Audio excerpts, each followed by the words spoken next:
Hello दोस्तों, कैसे हैं आप सब। आज मैं लेके आया हूँ आपके लिए एक अनदर वीडियो। दोस्तों, आज मैं बात करने वाला हूँ कि अगर आप एक क्रेडिट कार्ड अप्लाई करते हैं, कहीं पेट्रोल पंप पे गए, पेट्रोल भरवाने, वहाँ पर जो है आपको बोला जा रहा है कि क्रेडिट कार्ड है सर, इस बैंक का क्रेडिट कार्ड है, फ्री ऑफ कॉस्ट है, आप पेट्रोल डलाते होंगे, इसका यूज़ करोगे तो कैशबैक मिलेगा। आप मॉल में गए, वहाँ पर आपको जो है क्रेडिट कार्ड दिया जाता है और बोलते हैं सर ये क्रेडिट कार्ड अगर आप यहाँ पर इस जगह पर शॉपिंग करेंगे तो आपको जो है इतना कैशबैक मिलेगा, ये free of cost credit card है, आप इसको ले लीजिए। अब मान के चलिए कि आपको जो है वो कार्ड मिल जाता है।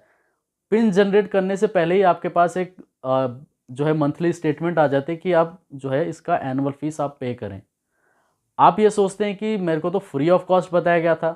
फिर आप कॉल सेंटर में कॉल करते हैं, वहाँ पर फिर चिल्लाते हैं, वहाँ गालियाँ देते हैं कि मेरे को तो फ्री ऑफ कॉस्ट बताया गया था, मैं चार्ज नहीं पे करूँगा, मेरे को इसका पे नहीं करना है, इस कार्ड को बंद करा दो। तो हमने अपने माइंड में मान के चले कि बोला कि चलो इस कार्ड को जो है मैंने यूज़ किया ही नहीं है, मैंने तो हटा दिया, मैंने तो कोई कार्ड लिया ही नहीं था। लेकिन एक मिनट रिवाइंड करके देखिए दोस्तों कि जब आप कार्ड अप्लाई करते हैं तो उस केस में वो आपका सिविल ज़रूर चेक करता है, चाहे सिविल आपका जीरो हो, चाहे सिविल ऑलरेडी आपका रनिंग में हो, चाहे कितना भी हो, 750 हो, 800 आपका सिविल हो।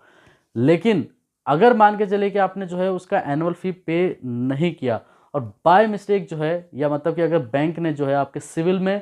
ओवर ड्यू के तौर पे एक रिपोर्ट दे दे कि इस कस्टमर का कार्ड का आपने यूज़ नहीं किया है, लेकिन वो आपके सिविल में ओवर ड्यू पे शो कर रहा है, तो उस केस में अगर फ्यूचर में आप लोन अप्लाई करने जाएंगे तो वो लोन आपका 101% जो है रिजेक्ट हो जाएगा।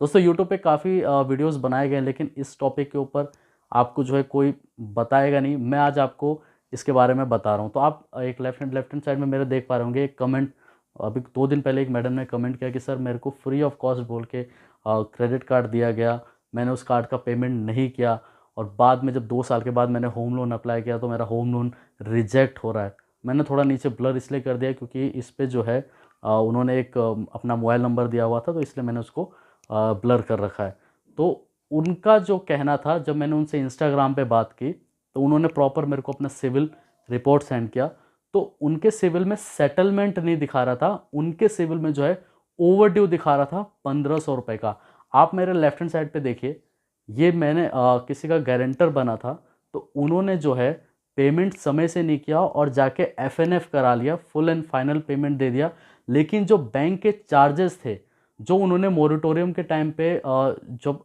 फर्स्ट मोरेटोरियम हमको दिया गया था, तो उस टाइम में जो है बैंक ने डायरेक्टली कोई ईएमआई चार्ज नहीं किया, मतलब कि ईएमआई जो है डिडक्ट नहीं किया 3 महीने के लिए, मार्च अप्रैल और मई के लिए जो है उन्होंने ईएमआई अपने बैंक से, मतलब जो भी आपका ईसीएस था वो नहीं लिया। लेकिन सेकंड वाला जो मोरेटोरियम दिया गया था, तो उस केस में जो उन्होंने बोला था कि अगर आप लेना चाहते हैं तो आपको अप्लाई करना होगा, नहीं लेना चाहते तो वो नॉर्मली जैसे ईएमआई जाता था वैसे ही जाएगा। लेकिन जब वो एफएनएफ कराने गए दिसंबर मंथ में, तो उन्होंने क्या किया कि जो प्रिंसिपल अमाउंट था वो बोला मैं पे करूँगा, मैं एक्स्ट्रा चार्ज बिल्कुल पे नहीं करूँगा। जब आप एफएनएफ कराते हैं दोस्तों, आप आपने भी कभी एफएनएफ कराया होगा, तो अगर आपका कोई पास्ट में बाउंस चार्जेस है या जो भी चार्जेस है, बैंक वो सारा चार्ज आपको वो लगा देती है और बोलते हैं कि ये टोटल अमाउंट है, आपको ये पे करना पड़ेगा। तो उन्होंने क्या किया कि लोन अमाउंट में जो प्रिंसिपल अमाउंट होता है, मतलब कि जो उनका बच रहा था सिर्फ वो पे किया, लेकिन बैंक के जो चार्जेस थे वो पे नहीं किया। तो आप देख पा रहे होंगे कि उसके थोड़ी सी गलती की वजह से मेरा सिविल जो ये रिसेंटली, मैं अक्टूबर नवंबर की बात कर रहा हूँ आपको, अक्टूबर नवंबर में मेरा सिविल आप देख रहे होंगे ग्राफ में 757 सिविल दिखा रहा था, और जो अभी रिसेंटली उनकी छोटी सी गलती की वजह से मेरा सिविल सीधे सीधे 720 पे आ गया। तो आप देख पा रहे होंगे कि यहाँ पर 29 दिसंबर 2020 तक मेरा जो सिविल है वो 720 हो गया है, वो छोटे से ओवर ड्यू की वजह से। वो ओवर ड्यू जो होता है वो एक तरीके से आपके सिविल में जब तक शो करेगा तो कितने लोन आपके जो है बार बार रिजेक्ट होते रहेंगे, और आप यही सोचते रहेंगे कि ये मेरा लोन जो है ये रिजेक्ट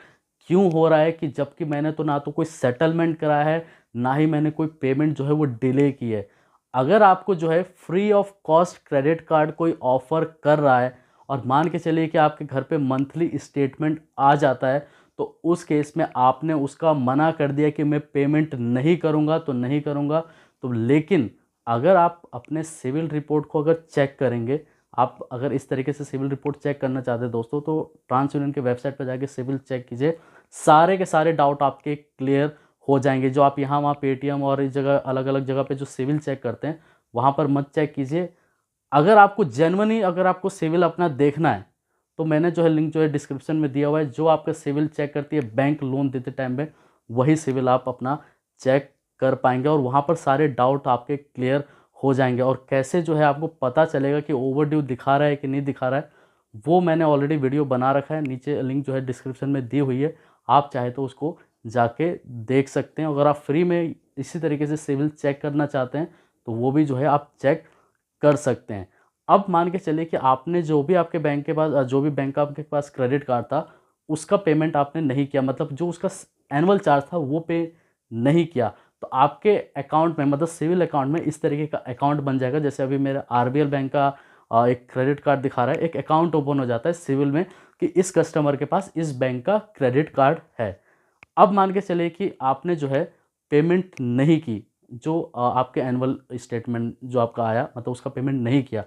तो वो आपके सिविल में ओवर ड्यू के तौर पे दिखाने लग जाता है। मोस्टली केसेस में जो होते हैं वो नहीं दिखाता है, लेकिन कभी कभी जो है वो दिखाने लग जाता है।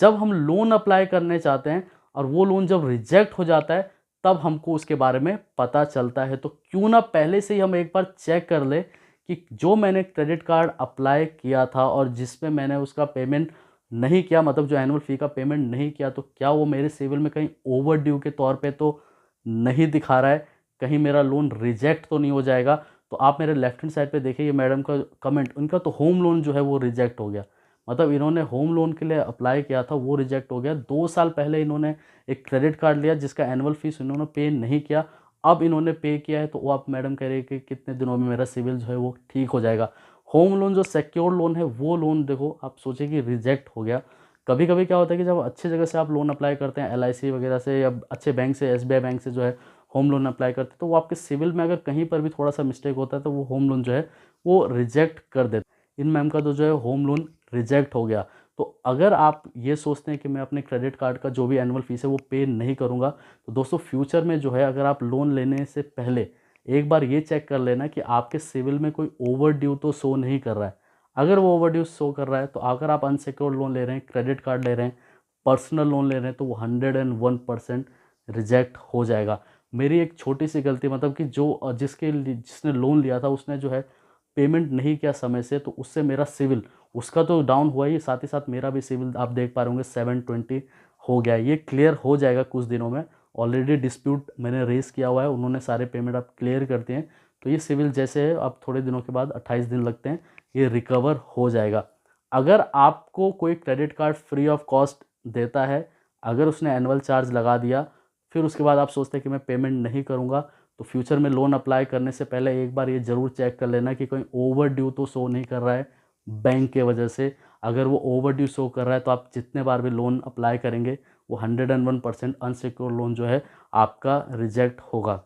यूट्यूब में इस तरीके की बातें आपको कोई भी नहीं बताएगा, क्योंकि ऑलरेडी ये मैडम ही नहीं, काफ़ी लोगों ने जो है मेरे को बताया कि सर इस तरीके का प्रॉब्लम हुआ है, मैंने क्रेडिट कार्ड का जो था पेमेंट नहीं किया, मतलब payment in the sense annual fee जो थी उनकी मैंने पे नहीं किया, मेरे सिविल में वो शो करा, वो मैं कैसे हटाऊँ। तो उसके लिए आपको जो है फिर से उसी बैंक में, जिसका भी बैंक का क्रेडिट कार्ड था, उनसे ही बात करनी पड़ेगी, वही जो है आपका वहाँ से वो रिमूव कर सकते हैं। तो ये चीज़ आप ज़रूर ध्यान रख लें कि अगर आपने क्रेडिट कार्ड का पेमेंट, मतलब एनुअल फ़ी की बात कर रहा हूँ, वो जो आप रेगुलरली पेमेंट यूज़ करने के बाद करते हैं, उसकी बात नहीं कर रहा। अगर आपका एनुअल चार्ज अगर आपके क्रेडिट कार्ड पे लगा दिया है और आप ये सोच के निश्चित हो जाते हैं कि मेरे को इसका पे नहीं करना है, मैंने तो अपने कार्ड बंद करा दिया, लेकिन वो बंद नहीं होता, वो एक्टिव ही दिखाता है। और ओवर ड्यू के तौर पे जितना भी आपका आउटस्टैंडिंग होगा, जितना भी वो लोग चार्जेस लगाते हैं, वो आपके ओवर ड्यू में शो करेगा। फिर बाद में आप जब लोन अप्लाई करेंगे 1 साल के बाद, 2 साल के बाद, तब वो चीज़ आपको पता चलेगी जो आज मैं आपको बता रहा हूँ। तो इससे पहले आपको पहले से पता होगा तो आप भी क्लियर हो जाएंगे कि इस तरीके से भी हो सकता है कि मेरे को लोन ना मिले। आपका सैलरी अच्छी है, आपकी कंपनी ठीक है, आपका सब कुछ ओके, लेकिन ये छोटी सी ओवर ड्यू की वजह से आपका जो सिविल है वो कम हो जाता है, और साथ ही साथ आप फ्यूचर में लोन अप्लाई करते हैं तो वो भी जो है रिजेक्ट हो जाता है। तो डिस्प्यूट कैसे रेज़ करना है, एक बार डिस्प्यूट रेज़ करने का मैंने ऑलरेडी वीडियो बना रखा है, आप लिंक जो है मैंने डिस्क्रिप्शन में दी हुई है, आप चाहे तो चेक कर सकते हैं। और इस तरीके से अगर आप सिविल चेक करना चाहते हैं तो एग्जैक्ट सिविल आपको पता चलेगा। जो बैंक लोन देते टाइम में आपका सिविल जो चेक करते हैं तो यहीं से, मतलब एक तरीके से यहीं से कह सकते हैं, तो यही सिविल जो है आपका बैंक चेक करती है। आप चाहे तो नेट बैंकिंग या किसी भी जगह से आप अपना सिविल चेक करेंगे तो यही रिपोर्ट आपकी दिखाएगी। ठीक है दोस्तों, धन्यवाद।